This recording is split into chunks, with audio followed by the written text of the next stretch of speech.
Welcome to my channel. ಇವತ್ತಿನ ವಿಡಿಯೋದಲ್ಲಿ ನಾನು ಕ್ರಿಸ್ಪಿಯಾದಂತಹ ಟೇಸ್ಟಿಯಾದಂತಹ ಬಾದಾಮ್ ಪೂರಿ ಹೇಗೆ ಮಾಡೋದು ಅನ್ನೋದನ್ನ ತೋರಿಸ್ಕೊಡ್ತಾ ಇದ್ದೀನಿ. ಈ ಬಾದಾಮ್ ಪೂರಿ ಮಾಡಲು 2 ಬೌಲಷ್ಟು ಮೈದಾ ಹಿಟ್ಟು ಬೇಕಾಗುತ್ತೆ. ನಾನಿಲ್ಲಿ ಚಿಕ್ಕ ಬೌಲಲ್ಲಿ 2 ಬೌಲಷ್ಟು ಮೈದಾ ಹಿಟ್ಟನ್ನ ತಗೊಂಡಿದ್ದೀನಿ. ಇದಕ್ಕೆ ಚಿಟಿಕೆ ಉಪ್ಪನ್ನ ಸೇರಿಸಿದ್ದೀನಿ. ಹಾಗೆ 3 ಟೇಬಲ್ ಸ್ಪೂನಷ್ಟು ತುಪ್ಪನ ಕಾಯಿಸಿಬಿಟ್ಟು ಹಾಕಿದ್ದೀನಿ. ಇವಾಗ ಈ ಮೂರನ್ನು ಚೆನ್ನಾಗಿ ಮಿಕ್ಸ್ ಮಾಡ್ಕೋಬೇಕು. ತುಪ್ಪ ಬಿಸಿ ಇರೋದ್ರಿಂದ ನಾನಿಲ್ಲಿ ಸ್ಪೂನಲ್ಲಿ ಮಿಕ್ಸ್ ಮಾಡ್ತಾ ಇದ್ದೀನಿ. ಇದು ಸ್ವಲ್ಪ ಆರಿದ ನಂತರ ಕೈಯಲ್ಲಿ ಚೆನ್ನಾಗಿ ಇದನ್ನ ಮಿಕ್ಸ್ ಮಾಡಿ ನಾದ್ಕೋಬೇಕು. ನೀರು ಹಾಕೋಕ್ಕಿಂತ ಮುಂಚೆನೇ ಉಪ್ಪು, ಹಿಟ್ಟು, ತುಪ್ಪ ಈ ಮೂರು ಚೆನ್ನಾಗಿ ಮಿಕ್ಸ್ ಮಾಡ್ಕೋಬೇಕು. ನೀರು ಹಾಕಿದ ಮೇಲೆ ಇದು ಸರಿ ಹೋಗಲ್ಲ. ಹಾಗಾಗಿ ನೀರು ಹಾಕೋಕ್ಕಿಂತ ಮುಂಚೆನೇ ಮೂರನ್ನು ಚೆನ್ನಾಗಿ ಮಿಕ್ಸ್ ಮಾಡ್ಕೋಬೇಕು. ಇವಾಗ ಸ್ವಲ್ಪ ಸ್ವಲ್ಪನೇ ನೀರನ್ನ ಸೇರಿಸಿ ನಾವು ಹಿಟ್ಟನ್ನ ಚೆನ್ನಾಗಿ ನಾದ್ಕೋಬೇಕು. ಇದನ್ನ ಚಪಾತಿ ಹಿಟ್ಟಿನಕ್ಕಿಂತನೂ ಸಾಫ್ಟಾಗಿ ನಾದ್ಕೋಬೇಕಾಗುತ್ತೆ. ಈ ಬಾದಾಮ್ ಪುರಿ ಪರ್ಫೆಕ್ಟಾಗಿ ಬರಬೇಕಂದ್ರೆ ನೀವು ಪ್ರತಿಯೊಂದು ಸ್ಟೆಪ್ನು ಫಾಲೋ ಮಾಡಬೇಕಾಗುತ್ತೆ. ಹಾಗಾಗಿ ಯಾರು ಕೂಡ ವಿಡಿಯೋನ ಸ್ಕಿಪ್ ಮಾಡಬೇಡಿ. ನೋಡಿ, ಈ ಥರ ಸಾಫ್ಟಾಗಿ ಹಿಟ್ಟನ್ನ ನಾದ್ಕೋಬೇಕು. ಪ್ರತಿಯೊಂದು ಸ್ಟೆಪ್ಪು ಇಲ್ಲಿ ತುಂಬ ಮುಖ್ಯ. ತುಪ್ಪ ಹಾಕೋದು ಮೇನು, ಮತ್ತು ಹಿಟ್ಟು ನಾದ್ಕೊಳೋದಾಗಿರ್ಬೋದು, ಹಿಟ್ಟನ್ನ ಎಲೆಗಳನ್ನ ಲಟ್ಸೋದಾಗಿರ್ಬೋದು, ಸಕ್ಕರೆ ಪಾಕ ರೆಡಿ ಮಾಡ್ಕೊಳೋದಾಗಿರ್ಬೋದು, ಮತ್ತು ಫ್ರೈ ಮಾಡೋದು ಪ್ರತಿಯೊಂದು ಇಂಪಾರ್ಟೆಂಟ್ ಆಗಿರುತ್ತೆ. ಹಾಗಾಗಿ ಪ್ರತಿಯೊಂದು ಸ್ಟೆಪ್ನು ನೀವು ಕರೆಕ್ಟಾಗಿ ಫಾಲೋ ಮಾಡಿದಾಗ ಮಾತ್ರ ಪರ್ಫೆಕ್ಟ್ ಆದಂತಹ ಬಾದಾಮ್ ಪುರಿ ರೆಡಿಯಾಗುತ್ತೆ. ಇವಾಗ ನಾನಿಲ್ಲಿ ಸಕ್ಕರೆ ಪಾಕ ಮಾಡ್ಕೋತಾ ಇದ್ದೀನಿ. ಇದಕ್ಕೆ 2 ಬೌಲಷ್ಟು ಸಕ್ಕರೆ, ನಾವೇನು ಹಿಟ್ಟು ಅಳತೆ ಮಾಡಿ ತೊಗೊಂಡಿದ್ವಿ ಅದೇ ಬೌಲಲ್ಲಿ ಸೇಮ್ ಅಳತೆಯಲ್ಲಿ ನಾವು ಸಕ್ಕರೆನ ತೊಗೋಬೇಕಾಗುತ್ತೆ. ಈ ಸಕ್ಕರೆ ಮುಳುಗೋವರೆಗೂ ನಾವಿಲ್ಲಿ ನೀರನ್ನ ಸೇರಿಸ್ಕೋಬೇಕು. ಅಂದರೆ 2 ಬೌಲಷ್ಟು ನೀರು ಸಾಕಾಗುತ್ತೆ. ಇದಕ್ಕೆ 2 ಏಲಕ್ಕಿನ ಕುಟ್ಬಿಟ್ಟು ಹಾಕಬೇಕು. ಹಾಗೆ ಇದಕ್ಕೆ ನಾನಿಲ್ಲಿ ಅರಿಶಿನ ಪುಡಿಗೆ ಸ್ವಲ್ಪ ನೀರನ್ನ ಸೇರಿಸ್ಬಿಟ್ಟು ಮಿಕ್ಸ್ ಮಾಡ್ತಾ ಇದ್ದೀನಿ. ಯಾಕಂದರೆ ಇದಕ್ಕೆ ಫುಡ್ ಕಲರ್ ಹಾಕೋದ್ರಿಂದ ಹೆಲ್ತಿಗೆ ಒಳ್ಳೆಯದಲ್ಲ. ಹಾಗಾಗಿ ನಾನಿಲ್ಲಿ ಅರಿಶಿನ ಪುಡಿಗೆ ಸ್ವಲ್ಪ ಚಿಟಿಕೆ ಅರಿಶಿನ ಪುಡಿಗೆ ಸ್ವಲ್ಪ ನೀರನ್ನ ಮಿಕ್ಸ್ ಮಾಡಿಬಿಟ್ಟು ಹಾಕ್ತಾಯಿದ್ದೀನಿ. ಅಂದರೆ ನೋಡೋಕ್ಕೆ ಚೆನ್ನಾಗಿರುತ್ತೆ ಅನ್ನೋಕ್ಕೋಸ್ಕರ ನಾನಿಲ್ಲಿ ಈ ಥರ ಅರಿಶಿನ ಪುಡಿಗೆ ನೀರು ಮಿಕ್ಸ್ ಮಾಡಿ ಸೇರಿಸ್ಕೊಂಡಿದ್ದೀನಿ. ಮಕ್ಕಳು ಕೂಡ ಈ ಬಾದಾಮ್ ಪುರಿ ತಿನ್ನೋದ್ರಿಂದ, ನಾವು ಫುಡ್ ಕಲರ್ ಹಾಕೋದ್ರಿಂದ ಹೆಲ್ತಿಗೆ ಒಳ್ಳೆಯದಲ್ಲ ಅನ್ನೋಕ್ಕೋಸ್ಕರ ನಾನಿಲ್ಲಿ ಕಲರ್ ಕೂಡ ನೋಡೋಕ್ಕೂ ಕೂಡ ಚೆನ್ನಾಗಿರಬೇಕು ಅನ್ನೋಕ್ಕೋಸ್ಕರ ನಾನಿಲ್ಲಿ ಅರಿಶಿನ ಪುಡಿಗೆ ಸ್ವಲ್ಪ ನೀರನ್ನ ಮಿಕ್ಸ್ ಮಾಡಿ ಹಾಕಿದ್ದೀನಿ. ಸೊ ನೀವು ಬೇಕಂದರೆ ಹಾಕ್ಕೋಬೋದು, ಇಲ್ಲಾಂದರೆ ಇದನ್ನ ಸ್ಕಿಪ್ ಮಾಡಿ. ನೋಡಿ, ಇದು ಒಂದೆಳೆ ಪಾಕ ಬರಬೇಕು. ನೋಡಿ, ನಾನಿವಾಗ ತೋರಿಸ್ತಾ ಇದ್ದೀನಿ. ಈ ಥರ ಒಂದೆಳೆ ಪಾಕ ಅಂದರೆ ಈ ಥರ ಒಂದು ಎಳೆ ಬರಬೇಕು. ಆವಾಗ ನಾವೀಗ ಗ್ಯಾಸ್ನ ಆಫ್ ಮಾಡಬೇಕಾಗುತ್ತೆ. ಒಂದೆಳೆ ಪಾಕ ಬಂದರೆ ಸಾಕು.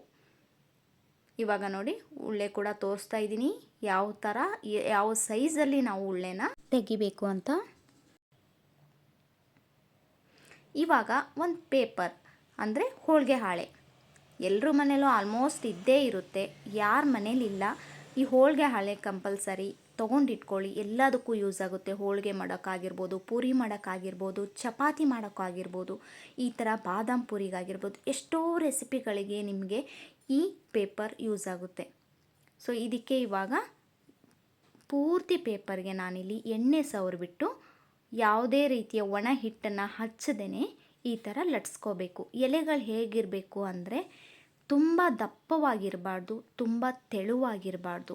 ಆ ಥರ ಎಲೆಗಳನ್ನು ಲಟ್ಸ್ಕೋಬೇಕು. ಎಲೆಗಳನ್ನ ಲಟ್ಸ್ಕೊಳೋದು ಕೂಡ ತುಂಬ ಮುಖ್ಯ. ಇಲ್ಲಿ ನೋಡಿ, ಈ ಥರ ಲಟ್ಸ್ಕೊಂಡು ಮಡಚಬೇಕು. 3 ಕಡೆನೂ ಮಡಚಿ ಈ 3 ಮೂಲೆಗಳು ಬರಬೇಕು. ಆ ಥರ ನಾವಿಲ್ಲಿ ಈ ಎಲೆನ ಮಡ್ಚ್ಕೋಬೇಕು. ಮಡ್ಚ್ಕೊಂಡು ಆದಮೇಲೆ ನಾವು ಸ್ವಲ್ಪನೇ ಮೇಲೇ ಲಟ್ಟಿಸ್ಬೇಕು. ಯಾವುದೇ ಕಾರಣಕ್ಕೂ ಪ್ರೆಷರ್ ಹಾಕಿ ಲಟ್ಟಿಸ್ಬಾರ್ದು, ಮತ್ತು ಮಧ್ಯದಲ್ಲಿ ಲಟ್ಟಿಸ್ಬಾರ್ದು.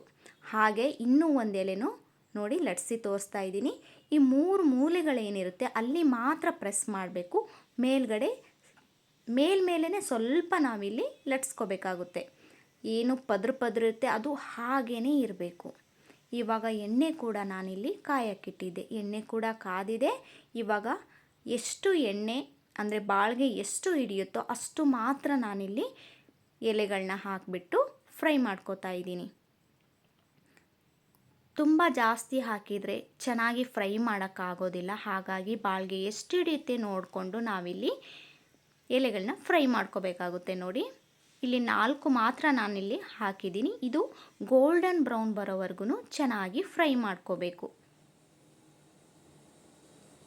ಯಾರೆಲ್ಲ ನನ್ನ ಚಾನಲ್ನ ನೋಡ್ತಾ ಇದ್ದೀರಾ, ನನ್ನ ಚಾನಲ್ನ ಸಬ್ಸ್ಕ್ರೈಬ್ ಮಾಡ್ಕೊಂಡು ನೋಡಿ. ನಿಮ್ಮೆಲ್ಲರ ಸಪೋರ್ಟು ನನಗೆ ತುಂಬ ಮುಖ್ಯ. ನೀವೆಲ್ಲರೂ ಸಪೋರ್ಟ್ ಮಾಡ್ತೀರಾ ಅಂದ್ಕೊಂಡಿದ್ದೀನಿ. ಹಾಗೆ ಪಕ್ಕದಲ್ಲಿರೋ ಬೆಲ್ ಬಟನ್ನ ಆಲ್ ಅಂತ ಪ್ರೆಸ್ ಮಾಡಿ. ನೀವು ಹೀಗೆ ಮಾಡೋದ್ರಿಂದ ನಾನು ಹಾಕೋಂಥ ಎಲ್ಲ ವಿಡಿಯೋಸ್ನ ನೀವು ನೋಡ್ಬೋದು. ಹಾಗೆ ಈ ವಿಡಿಯೋ ಇಷ್ಟ ಆದರೆ ಕೊನೆಯಲ್ಲಿ ಲೈಕ್ ಮಾಡೋದನ್ನ ಕೂಡ ಮರಿಬೇಡಿ. ನೋಡಿ, ಇವಾಗ ಈ ಥರ ತಿರ್ಸ್ತಾ ನಾವಿಲ್ಲಿ ಗೋಲ್ಡನ್ ಕಲರ್ ಬರೋವರೆಗೂ ಫ್ರೈ ಮಾಡ್ಕೋಬೇಕು. ನೋಡಿ, ಈ ಪುರಿಗಳು ಇವಾಗ ಎಷ್ಟು ಚೆನ್ನಾಗಿ ಕಲರು ಬಂದಿದೆ ಅಂತ, ಗೋಲ್ಡನ್ ಬ್ರೌನು. ಇವಾಗ ಇದನ್ನ ಒಂದು ಪ್ಲೇಟಿಗೆ ತೆಗೆದ್ಬಿಡೋಣ. ಈ ಥರ ಗೋಲ್ಡನ್ ಬ್ರೌನ್ ಬರೋವರೆಗೂ ನೀವು ಫ್ರೈ ಮಾಡಿದರೆ ಮಾತ್ರ ಈ ಪುರಿಗಳು ಕ್ರಿಸ್ಪಿಯಾಗಿ ಚೆನ್ನಾಗಿ ಬರುತ್ತೆ. ಈ ಪುರಿಗಳನ್ನು ಇವಾಗ ನಾವೇನು ಸಕ್ಕರೆ ಪಾಕ ರೆಡಿ ಮಾಡ್ಕೊಂಡಿರ್ತೀವಿ ಆ ಪಾಕಕ್ಕೆ ಸೇರಿಸ್ಕೋಬೇಕಾಗುತ್ತೆ. ಈ ಪುರಿಗಳು ಸಕ್ಕರೆ ಪಾಕನ ಚೆನ್ನಾಗಿ ಹೀರ್ಕೋಬೇಕು. ನೋಡಿ, ಈ ಥರ ತಿರ್ಸಿ ಹಾಕ್ತಾ ನಾವು ಎಲ್ಲ ಪೂರಿನೂ ಪೂರ್ತಿಯಾಗಿ ಸಕ್ಕರೆ ಪಾಕ ಚೆನ್ನಾಗಿ ಹೀರ್ಕೊಳೋ ಥರ ಸ್ವಲ್ಪ ಹೊತ್ತು ಈ ಥರ ಮಾಡಿ ಆಮೇಲೆ ಒಂದು ಪ್ಲೇಟಿಗೆ ತೆಗಿಬೇಕಾಗುತ್ತೆ. ಅಲ್ಲಿಯವರೆಗೂ ನಾವು ಮತ್ತೆ ಒಂದು ಟ್ರಿಪ್ ಪೂರಿಗಳನ್ನು ಚೆನ್ನಾಗಿ ಫ್ರೈ ಮಾಡ್ಕೋಬೇಕು. ನೋಡಿ, ನಾನಿಲ್ಲಿ ಸಕ್ಕರೆ ಪಾಕಕ್ಕೆ ಹಾಕಿ ಈ ಪುರಿಗಳು ಸಕ್ಕರೆ ಪಾಕ ಚೆನ್ನಾಗಿ ಹೀರ್ಕೊಳ್ಳೋವರೆಗೂ ನಾನು ಮತ್ತೆ ಒಂದು ಟ್ರಿಪ್ಪು ಪೂರಿನ ಫ್ರೈ ಮಾಡೋಕ್ಕಿಟ್ಟಿದ್ದೀನಿ. ಇವಾಗ ಈ ಪುರಿಗಳು ಚೆನ್ನಾಗಿ ಸಕ್ಕರೆ ಪಾಕನ ಹೀರ್ಕೊಂಡಾಗಿದೆ. ಇವಾಗ ಏನು ಎಕ್ಸ್ಟ್ರಾ ಪಾಕ ಇರುತ್ತೆ ಅದನ್ನ ತೆಗೆದುಬಿಟ್ಟು ಆಮೇಲೆ ನಾವು ಈ ಪೂರಿನ ಒಂದು ಪ್ಲೇಟಿಗೆ ಹಾಕೋಬೇಕು. ನೋಡಿ, ಎಲ್ಲ ಪುರಿನೂ ಇದೇ ಥರ ಎಕ್ಸ್ಟ್ರಾ ಪಾಕನ ತೆಗೆದುಬಿಟ್ಟು ನಾನಿಲ್ಲಿ ಪ್ಲೇಟಿಗೆ ಹಾಕ್ತಾಯಿದ್ದೀನಿ. ನೋಡಿದ್ರಲ್ಲ, ಕ್ರಿಸ್ಪಿ ಆದಂಥ ಟೇಸ್ಟಿ ಆದಂಥ ಬಾದಾಮ್ ಪೂರಿನ ಹೇಗೆ ಮಾಡೋದು ಅಂತ. ಖಂಡಿತ ಈ ವಿಡಿಯೋ ನಿಮಗಿಷ್ಟ ಆಗಿದೆ ಅನ್ಕೋತೀನಿ. ಇಷ್ಟ ಆದರೆ ಲೈಕ್ ಮಾಡಿ. ಹಾಗೆ ಒಂದು ಸಾರಿ ನೀವು ಮನೇಲಿ ಇದನ್ನ ಟ್ರೈ ಮಾಡಿ. ಮಕ್ಕಳಿಗೆ ತುಂಬ ಇಷ್ಟ ಆಗುತ್ತೆ. ಸಂಜೆ ಸ್ಕೂಲಿಂದ ಬಂದಾಗ ಸ್ನ್ಯಾಕ್ಸ್ ಥರನೂ ಕೊಡ್ಬೋದು, ಬಾಕ್ಸಿಗೆ ಕೂಡ ಕಟ್ ಕಳಿಸ್ಬೋದು.